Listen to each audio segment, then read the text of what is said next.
Hello students, आज हम present perfect continuous tense को डिस्कस करेंगे। इससे पहले हमने प्रेजेंट इंडेफिनिट टेंस को डिस्कस किया, उसके बाद प्रेजेंट कंटिन्यूस टेंस को डिस्कस किया, उसके बाद प्रेजेंट परफेक्ट कंटिन्यूस टेंस को डिस्कस किया। आज हम प्रेजेंट का जो लास्ट टेंस है, प्रेजेंट परफेक्ट कंटिन्यूस टेंस, उसको डिस्कस करेंगे और उसमें देखेंगे कि फ़िक्राजात कैसे बनते हैं और हेल्पिंग वर्ब कौन सा यूज़ करते हैं और इसमें और जो प्रेजेंट परफेक्ट टेंस है में क्या डिफरेंस है, तो इसको हम देखेंगे, इसका एनालिसिस करते हैं। सबसे पहले तो इसकी पहचान का पता होना चाहिए और इसके बारे में पता होना चाहिए कि प्रेजेंट परफेक्ट कंटिन्यूस टेंस होता क्या है। प्रेजेंट परफेक्ट कंटिन्यूस टेंस मतलब जब भी कोई आप काम करते हैं तो आपका काम जब मुकम्मल हो जाता है उसको प्रेजेंट परफेक्ट कंटिन्यूस टेंस कहते हैं। जैसे इसकी पहचान है उर्दू के ऐसे फ़िक्र जिनके आखिर में ता रहा है, ती रहे हैं, ते रहे हैं वगैरह हैं, तो उसको प्रेजेंट परफेक्ट कंटिन्यूस के फ़िक्रे होते हैं। इसके अलावा ऐसे फ़िक्रे जिनके आखिर में रहा है, रही है, रहा हूँ, रहे हैं वगैरह और उन फ़िक्रों में वक़्त का भी जिक्र किया गया हो तो फ़िक्रे भी इस टेंस से ताल्लुक़ रखते हैं।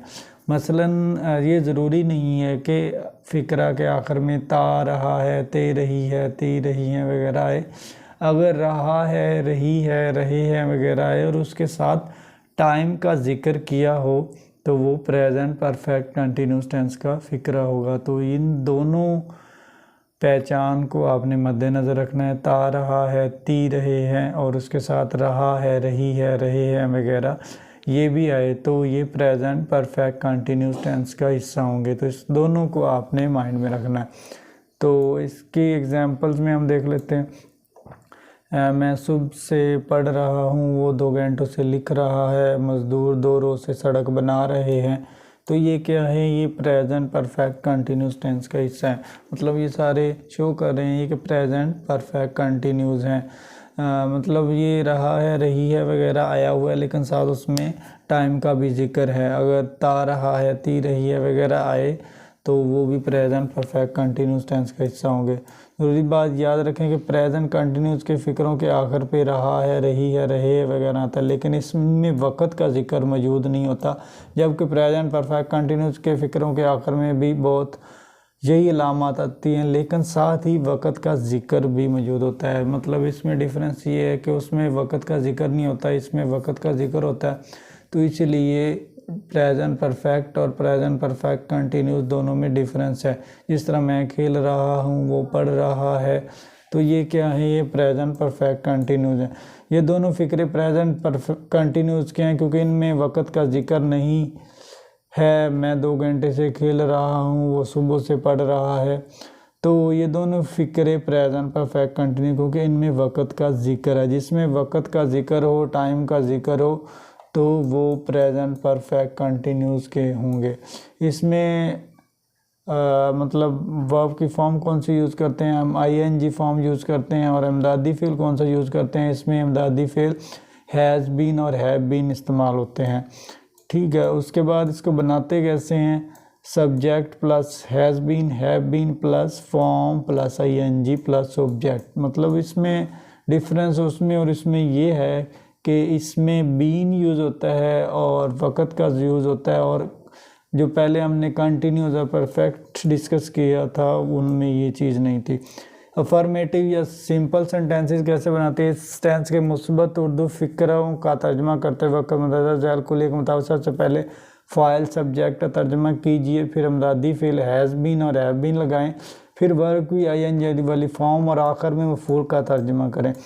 इसमें बताना ये चाह रहा है कि सबसे पहले सब्जेक्ट, उसके बाद हैज़ बीन प्लस उसके बाद आईएनजी फॉर्म। जिस तरह वो सुबह से खेल रहा है, ठीक है, वो मछलियाँ पकड़ते रहे हैं, शाम से बारिश हो रही है। तो इनमें क्या सीक्वेंस है, सबसे पहले हेल्पिंग वर्ब सेकंड पे आ रहा है, सबसे पहले सब्जेक्ट है he has been playing since morning. इसमें क्या यूज़ हुआ है, मॉर्निंग का, वक़्त का जिक्र है, इसीलिए प्रेजेंट परफेक्ट कंटिन्यूस का है। उसके बाद वो मछलियाँ पकड़ते रहे हैं, they have been catching fish. उसके बाद शाम से बारिश हो रही है, it has been raining since evening.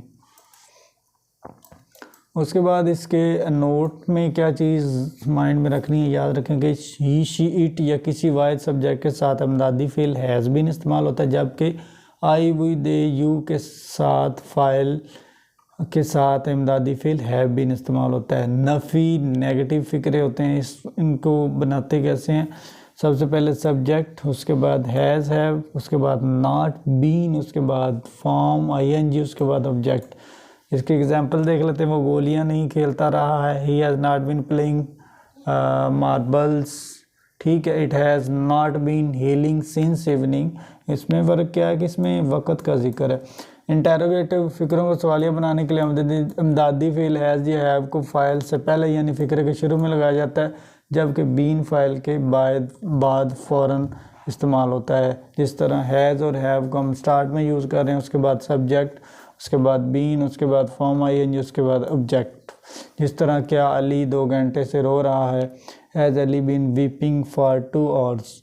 तो इसमें हैज़ का इस्तेमाल पहले, उसके बाद अली सब्जेक्ट है, बीन हेल्पिंग वर्ब के साथ यूज़ हो रहा है, उसके बाद वीपिंग आईएनजी वाली फॉर्म फॉर 2 आवर्स, 2 आवर्स मतलब 2 घंटों से। इसमें सबसे इम्पोर्टेंट चीज़ जो समझने वाली है, सिंस और फार का यूज़ है। महीनों के नामों के साथ भी सिंस इस्तेमाल होता है, मतलब जनवरी, मार्च, जून वगैरह। घड़ी के वक़्त के साथ भी सिंस इस्तेमाल होता है, मतलब 2 बजे, 10 बजे। सन और तारीख के साथ भी सिंस इस्तेमाल होता है, मतलब 1965, 2015, 2 जनवरी से ऑनवर्ड। मतलब सिंस और फार में डिफरेंस क्या है कि सिंस को हम मुकर्रा वक़्त के लिए यूज़ करते हैं, मुकर्रा चीज़ के लिए, मतलब एक टाइम तय है उसके लिए सिंस का यूज़ करते हैं। एक टाइम तय नहीं है उसके लिए हम फॉर का यूज़ करते हैं। जिस तरह हम जनवरी का पता है, मार्च का पता है, जून का पता है। अगर इसमें कह दें कि 3 दिन से, 4 दिन से, फिर हमें आइडिया नहीं होगा, तो फिर हम फॉर का यूज़ करेंगे। सिंस और फार में डिफरेंस ये है कि सिंस में मुकर्रा वक़्त, पीरियड ऑफ द टाइम, तय्यन वक़्त होता है, और जो फॉर है उसमें तय्यन वक़्त नहीं होता, उसमें कोई भी वक़्त हो सकता है। तो सिंस मुकर्रा वक़्त, तय्यन वक़्त, और फॉर गैर तय्यन वक़्त, मतलब जिसमें वक़्त का जिक्र ना हो।